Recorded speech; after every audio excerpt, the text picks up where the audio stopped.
ድንዝዝ ፍዝዝ ቅዝዝ ምትሉት እኮ ብርሃኑ ክርስቶስ ውስጣችሁ ስላልገባ ነው። ሁሌ ድካም ለጸሎት ድክም ለመኑ ድክም ለምን ኃይሉ ውስጣችን አልገባም ብርሃኑ ውስጣችን አልገባም አንተ አለ በቅዱሳን ገጽ ላይ የምታበራ የእውነት ፀሐይ ነህ ይላል የምን ፀሐይ ነህ እቺ ልንገራችሁና ልጠቅልለው በጣም የሚገርመው ሰባቱን መብራቶች ታቃልቻችሁ አይደል ስንቶቹ መብራቶች ሰባቱን የመቅረዝ መብራቶች በዮሐንስ ራእይ በፊቱ ስንት በመብራት ይበራ ነበር ድገሙት ሰባት በክርስቶስ ፊት ነውና ጌታ በመካከል ሆኖ ዮሐንስ ያየዋል ምን መሰላችሁ አንተ እኮ ነህ አንቺ እኮ ነሽ እኔ ነኝ ሰባቱ አብያተ ክርስቲያናት እኮ ነን ምን ማለት ነው ጥበብ ቤቷን ሰራች ሰባት ምሰሶችን አቆመች ይላል ጥበብ ማን ነው እግዚአብሔር ሰባቱ ምሰሶች ሰባቱ ዕለታት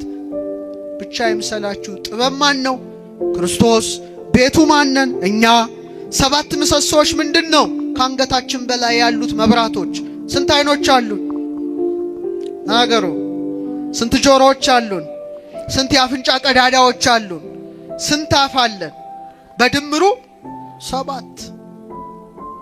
ሰባቱ መብራቶች ብርሃናቸው መብራት አለበት የኛ ጨልሟል ሁለት በመሐከሉ ላይ ጌታን እንዳየ ዛሬም ሁለት አይኖቻችን ክርስቶስን ማየት ያስፈልጋቸዋል ለላህ ገጽከ ንትሜና ከመንራዮ የልፊትን ውበትና ያው ዘንድ እንመኛለን ያዩት አይኖች በርተዋል ካላየነው ጨልሟል አቤቱ ለአይንተ ልቡናችን ውሳጣዊ ብርሃንን ስጥ የሚለው ለዚህ ነው ሁለቱ ጆሮዎቻችን ድምጹን ሰምተዋል ምን የሚለውን ድምጹን እነሆ በደጅ ቆሜ አንኳኳለው ማንም ድምጼን ቢሰማ ቢከፍትልኝ ወደ እርሱ ገባለው ከእርሱም ጋር አራት እበላለሁ ይሄን ካልሰማ ገና ደንቁራል ጨለማ ነው አልበራም ስጋዬን የበላ ደሜን የጠጣ የዘላለም ሕይወት አለው ይሄን ካልሰማ ጨልመሃል ደንቁራል ሁለቱ ያፍንጫ ቀዳዳችንስ መቼ ነው መዓዛው ቁርባኑን የሚያሸተው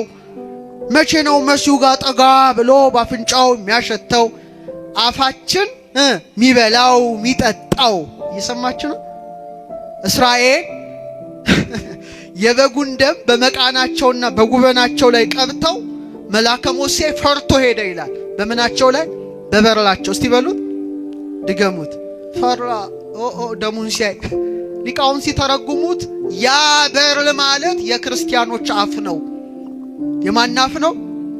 የማናፍ ነው ኢየሱስ ክርስቶስን የበላና የጠጣ ልክ እንደ እስራኤል በር ነው ማለት ነው መልአከ ሞት ፈርቶ የሚያልፉ ያንተን ስም ሰምቶ ሞት ይደንግጣል ምንም ነገር እኛ ላይ ሊያርፍ አይችልም ለምን በደሙ ተወጥሞናል ይሄን ማወቅ ያስፈልጋል ያን ጊዜ መብራቱ ሆነን እንገለጣለንና ምን አለ ጌታ ኢየሱስ ክርስቶስ ይላል አባ ጊዮርጊስ ከቁጣው የተነሳ ይሄ ቃል ደግሞ እንዴት ደስ ይለኛል የጨለማ አበጋዞች የደነገጡለት የምን የጨለማ አበጋዞች የደነገጡለት ከግሳቱም የተነሳ የምድር ተራሮች የተንቀጠቀጡለት ያንበሳ ልጅ አንበሳ ነህ ይላል ያንበሳ ልጅ ምን እሱ ኢየሱስ ክርስቶስ ነው በመጨረሻም ያለውን ልንገራችሁና አበቃለሁ ጌታ ኢየሱስ ክርስቶስ ሆይ እስቲ በሉ ደስ ሲል የመድኃኒቴ ቀንድነ የራሴ አክሊልነ ባፌ ጣፋጭ ሆንክ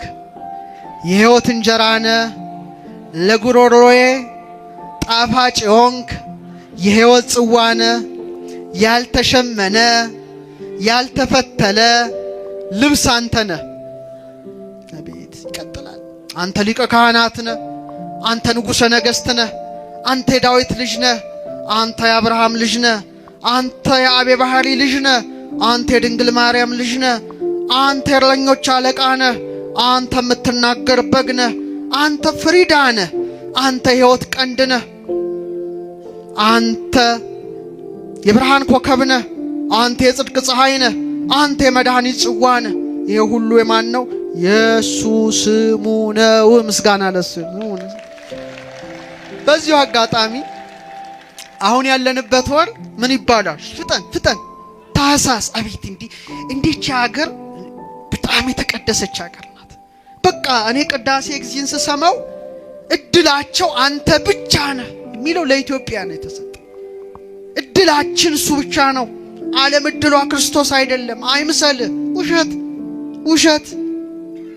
አሁን ኢየሱስ ክርስቶስ የተወለደበትን ወር ለኢየሱስ ክርስቶስ የሰጠች ከፕላኔቷ መሬታችን ወደ 8 ቢሊየን የሚሞላው ህዝብ ያለባት ምድር የኢየሱስ ክርስቶስን የተወለደበትን ወር ለኢየሱስ ክርስቶስ የሰጠች ብቸኛ ሀገር ኢትዮጵያ ብቻ ናት። ጠላት ይደንግጥ፣ ደስ ይላችሁ። ሞት ይደንግጥ፣ ደንግጧል፣ ይደነግጣል። ለመሰላችሁ አሁን ያለንበት ወር ምን ይባላል? በአንድ ላይ ተናገር። ታህሳስ ምንድን ነው ታውቃላችሁ? ነው ብላችሁ ታህሳስ የምትሉት ቃላት ቀላል አይደለም። ሐሰሰ ፈለገ ሐሲሳ ሲሶት ካለው የግዕዝ ንዑስ አንቀጽ እናወጣዋለን። ማሰስ መፈለግ ማለት ነው። መፈለግ ማሰስ፣ የማሰስ ወር። ማን ነው የሚያስሰው? ሰብአ ሰገል። ምን ይመራቸዋል? ኮከብ። የሚያስሱት ማንን ነው? አረ ተናገሩ። ኢየሱስ ክርስቶስን ነው። ያውም መነሻቸው እዚህ ነው። እሱን ወደፊት እንማሪው ይሆናል። ኢሳይያስ ነው የተናገረው፣ እኔ አይደለሁም። በምዕራፍ 60 ቁጥር 1 ላይ አብርሂ ኢየሩሳሌም ኢየሩሳሌም ኢየሩሳሌም አብሪ ይላል። ብርሃኗ መጣ። እስመናሁ በጻ ብርሃንኪ፣ እነሆ ብርሃንሽ ቀርቧልና። ምንሽ ቀርቧል? ብርሃኗ ማን ነው? መድኃኔዓለም ነው። ወስብሐተ እግዚአብሔር ሰረቀ ላዕሌኪ፣ የእግዚአብሔርም ክብር አለ በአንቺ ላይ አብርቷል። ነገሥት ይሐውሩ በብርሃንኪ፣ ነገሥታት አለ በብርሃንሽ ይሄዳሉ። በምን ነገሥታት? ሰብአ ሰገል ናቸው። ብርሃኑ ኮከብ ነው። ወአሕዛብኒ በጸዳልኪ፣ ሰራዊቶቻቸውን በብርሃን ይጸዳል ይጓዛሉ። ኮከቡ ቦክ እያለ እየመራቸው። አንገትሽን ቀና አድርገሽ ልጆችሽ እንደተሰበሰቡ ተመልከቺ ካለ በኋላ ቁጥር 6 ላይ ሁሉ አለ ኢሳይያስ 60 ቁጥር 6 ላይ ከሳባ ይመጣሉ፣ ወርቅንና ዕጣንን ያቀርባሉ፣ የእግዚአብሔርን ምስጋና ይነገራል በማለት ከሳባ ምድር ሄደው ወርቅና ዕጣን ስለሰጡት ነገሥታት ሰብአ ሰገል መሰከረው። ደስ ይበላችሁ የሳባ ምድር አትፍሩ። ስለዚህ ኢትዮጵያ ብቻ ተለይታ ነው ታህሳስ አለች። በቃ ታህሳስ የማሰስ ወር፣ የመፈለግ ወር። አይቴ ሃሎ ዘተወልደ ንጉሥ አይሁድ፣ የተወለደ ንጉሥ ወዴት አለ? ወዴት ነው? እስመ ርኢነ ኮከበ ዚአሁ በምስራቅ ወመጻእነ ከመ ንስግድ ሎቱ፣ የእርሱን ኮከብ በምስራቅ አይተን ለእርሱ ልንሰግድ መጥተናል ብለው አስሰው መሲህ ክርስቶስን አገኙ። ኢትዮጵያ ታህሳስ ብላ ለኢየሱስ ክርስቶስ ሰጠች። ለኢየሱስ ክርስቶስ ሌላው አልሰጠም። ውሸት ነው። አሁን እንግዲህ ያው ቅድም የምን ውዳሴ ማርያም ሲጸለይ ሰምታችኋል። ኧረ እባካችሁ የመቼ ቀን ድገሙት። በቃ ዓርብም መሲሁ የተሰቀለበት ነው። ለሱ ነው የሚገባው። በቃ እሱ ነው። ዓርብ አለሽ ቤተ ክርስቲያን። ይኸው ዓርብ ምዕራብ እዚህ አቅጣጫ ምስራቅ ወደዛ ነው። አሪቦት መግባት መካተት ማለት ነው። ዓርብ ማለት መካተቻ መፈጸሚያ ማለት ነው። ምዕራብ የፀሐይ መግቢያ አይደለም ወይ? ለምን ኢየሱስ ክርስቶስ በዚህች ዕለት ተሰቅሎ ተፈጸመ ብሎ ስራውን አካተተ። ምስጋና ለስሙና ዓርብ ሌላው ዓለም አያውቀውም። እኛን እንዴት ሊሰብክ ይሞክራል? ፍራይዴ ነው ያለው። አንተ እዚያ ወደ ምሕረት ላይ ባልናገረው ይህን ቃል ደስ ይለኝ ነበር፣ ግን ለማስተማር ስለሆነ ነው። ቃሉን አልወደውም፣ ለመናገርም ይቀፋል። ፍራይዴ ስትሉ ምን ማለት ነው? ጣዖት ናት፣ ክርስቶስ አይደለም። ፍሪጋ የምትባል the goddess of beauty and marriage የፍቅርና የውበት አምላክ ተብላ የተመለከች ጣዖት ናት። የሷ ዕለት ማለት ነው። የኛ ሀገር የኢየሱስ ክርስቶስ የስቅለቱ ዕለት ድህነትን የፈጸመበት ዕለት ስትል፣ ሌላው ዓለም ግን ጣዖት ነው አሁን የሚመልከው። ብርሃንን ከጨለማ ጋር፣ ክርስቶስን ከቤልሆር ጋር አንድ ያደረገው ማን ነው? ንገሩኝ። አንድ ያደረገው አለ ወይ? ቅዳሜ ስትሉ ቀዲሞት ፊተኛዋ ሰንበት ናት። ለክብረ ሰንበት የተሰየመ ስያሜ ነው። ሳተርን ዴ ግን ቅዳሜ ማለት አይደለም። አይምሰልህ። ሳተርን the god of agriculture ተብሎ የሰብል አምላክ ተብሎ ሮማ ላይ የተመለከ ነው። እሁድ የጌታ የጽንሰት ዕለት ሂዶት አንደኛ እግዚአብሔር የሥነ ፍጥረት ዕለት ነው። እሁድ ተብሏል። ሰንዴ ማለት ግን እሁድ አይደለም። ሰን ምንድን ነው? ረዳ ንገሩኝ እንጂ ቀን ዴስ የፀሐይ ዕለት ማለት ነው። ፀሐይ ያመልኩ ነበር። የኛ ፀሐያችን መድኃኔዓለም ብቻ ነው ለኢትዮጵያ። እና ቢጨክኑብን ምንም ማድረግ አይቻልም። ብርሃኑና ጨለማው ይታያል። ሰኑይ ደስ ሲል ሰኞ እስቲ በሉ ሁለተኛ ዕለት ማለት ነው። እግዚአብሔር ሁለተኛ ዕለት ሸኒ ይላል በዕብራይስጥም። ማንዴ ማለት ግን ሙን ምንድናት? ወዳጃችን ጨረቃ እናቃታለናል፣ ብዙ እንመራመራታለን። ግን አምላክ ናት እንዴ? አይደለችም። ጨረቃን የሚያመልኩ ሰዎች የሰየሟት ነው የጨረቃ ዕለት ማለት ነው። ቀጥሎስ ከሰኞ ቀጥሎ ልጨርስላችሁ። ኢየሱስ ነው በቀኑ ሁሉ የሚሰበከው። ቀጥሉ ከሰኞ ቀጥሎ ድገሙ እስቲ መቃበል ማክሰኞ ማክሰኞ ሳይሆን ማክሰኞ የሰኞ ማግስት ወይም ሰሉስ ሶስተኛ የሥነ ፍጥረት ዕለት። ሌላው ዓለም ምን አለው? ቲዩስዴ ቲዩ የአንግሎ ሳክሶን ጣዖት ነው። 100 ጋድ ይባላል። እጀ ቆራጣ ነው። ቆራጣ ነው። the god of heaven and earth የጦርና የሰማይ አምላክ ተብሎ የተመለከ ነው። የአሕዛብ አማልክት አጋንንት ናቸው አለ። ረቡዕ ብትል አራተኛ እግዚአብሔር ዕለት ነው። ዌንዝዴ ወይም ወደን ማለት የአንግሎ ሳክሶን ጣዖት ነው።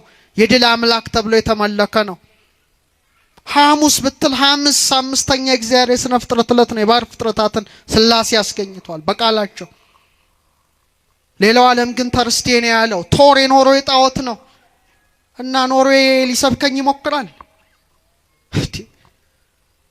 ቶርን ፊልም ላይ የታችሁት ከሆነ መዶሻ የያዘ ጣዖት ነው። ዘ ጎድ ኦፍ ተንደር መብረቅ ብልጭ የሚለው እሱ መዶሻውን ሲመታ ነው ተብሎ ሰመት የተመለከ። እስካሁን ዓለም ከዚህ ጣዖት አልተላቀቀ። ቤተ ክርስቲያናችን ብቻ ጣዖትን እርግፍ አድርጋ ክርስቶስን ያከበረች ሀገርና ቤተ ክርስቲያን እንቺ ብቻ ናት። ከምድራችሁ ሌላውን ውሸት ነው። ወራቱ ብትሉ ጣዖት ነው። ጃኑስ ጣዖት ነው። ፌብሩዋሪም እንደዛው፣ ሜይ ማያ ነው። ኤፕሪል አፍሮዳይት የምትባል ጥንስት ጣዖት ናት። ሜይ የጁፒተር ሚስትና እህት ጣዖት ናት። ሁሉ መጥራትም አያስፈልግም። እቺ ቤተ ክርስቲያን ግን መልክ ቀርጻ ከራስ ፀጉር እስከ እግር ጥፍሩ አምላኳን አመስግና በቀን አቆጣጠሯ ሁሉ ኢየሱስ ክርስቶስን ያከበረች ከጉልላቷ እስከ መሰረቷ የክርስቶስ መዓዛ የሚሸትባት እቺ ቤተ ክርስቲያን ብቻ ናት። እንዳትወጡ። ኢየሱስን አታገኙም ከዚህ ውጪ። ዝም ብለህ ትለፋለህ እንጂ። መጨረሻ 4 ደቂቃ ይሰጠኛል። 4 ደቂቃ ስብከት ስንል እስቲ አሁን ለአንድ አፍታ እስቲ እጃችሁ እንዲዘርጉ ባላችሁበት መስቀል እስቲ ስሩ። ደስ ሲል አይዟችሁ ዘርጋ። ሞባይላችሁንም እየጠበቃችሁ ግን በዚሁ አጋጣሚ ሰው ኪስ ውስጥ ስግዱ ሲባል የሚሰግድ አለና ደስ አይልም? መስቀል እልልልልል በሰውነታችንም ተሰብኳል ነው። አሁን ትልቁ ነገር ቁልፉን ነገር በ4 ደቂቃ ነግሬያችሁ ልሂድ። ቤተ ክርስቲያናችን ትንሽ ከፍ ወዳለው ምስጢር ውስጥ ስታስገባን፣ በተለይ ወደ ቀመሩ ትምህርት ወደዛ ውስጥ ብዙ ላስገባችሁ አልሻም፣ ግን ትንሽ ነገር ልንገራችሁ። ሁሉ በእርሱ በሉ እስቲ ተጋጥሟል። ጳውሎስ እኮ ነው የሚለው ሁሉ በእርሱ ተጋጥሟል ይላል። በተለይ እኛ ደግሞ መቅደሱ ነን አይደለንም እንዴ? መቅደስ ሰራ ባሻው በሲሚንቶ እኛን ምንሰራው። ይሄ ግን የሥላሴ መቅደስ ነው። ሰውነቴ እግዚአብሔር ይወድ እጆች ሰሩኝ አበጃጁኝ ብሎ ሕይወት እስትንፋስን ከቶብኛል። የእግዚአብሔር መቅደስ ነን አይደለንም? ክርስቶስ የተዋሃደነን። ስለዚህ ስንት እግሮች አሉን? 4 ነው 2? ለምን 4 አልሆነም? እንስሳው አራዊቱ ከርከሮ ምናምኑ ስንት እግር አለው? መሬት እያየ ይለ በቃ 4 እግር። ሰው ግን 2 ነው የተሰጠው። እንደ ዘንግ መልምሎ እንደ ሸት ፈልፍሎ እግዚአብሔር ቀና ብለን እንድንይ አድርጎናል። እነሱን መሬት የሚያዩት ለምን መሰላችሁ? ሁሉ የሚያስቡት ለሆዳቸው ነው። ለምናቸው ነው? ለሆዱ የሚያስብ ከእንስሳ አይለይም። ለምን ሰማይ ታያለህ አለኝ አንድ ሰው። እንዴ ታዲያ እግዚአብሔር ለምን 2 እግር ሰጠኝ? እንደ ዘንግ የመለመለኝ እንደ ሸት የፈለፈለኝ መሬት እንዳይ ነው እንዴ? ቀና ብለን ሰማያዊውን ዓለም አይተን ሰማያዊ ርስት እንዳለን እኮ ቀለሙ ጭምር እኮ ነው የሚነግረን። ቀላል መስሎ ሁሉ ስለሱ ነው የሚናገረው። እና ሁሉ በእርሱ ምን ብሏል? ተጋጥሟል። እስቲ በል ሁሉ በእርሱ። አሁን 2 እግር አለን፣ ከዛ ሆድ ዕቃ አለን፣ ከዛ ልብ አለን፣ ከዛ መክብበ ሕዋሳት ራስ አለን። ይህን ስታይ ምንድነው የምታስበው? መቅደስነትን እያው እንደ ሁለት እግር በመቅደሱ ስርዓት ያቁምና በለዝ የሚባሉ ሁለት የነሐስ ምሰሶዎች አሉ። ስንት ምሰሶ? እነዚህ ምሰሶ የተባሉ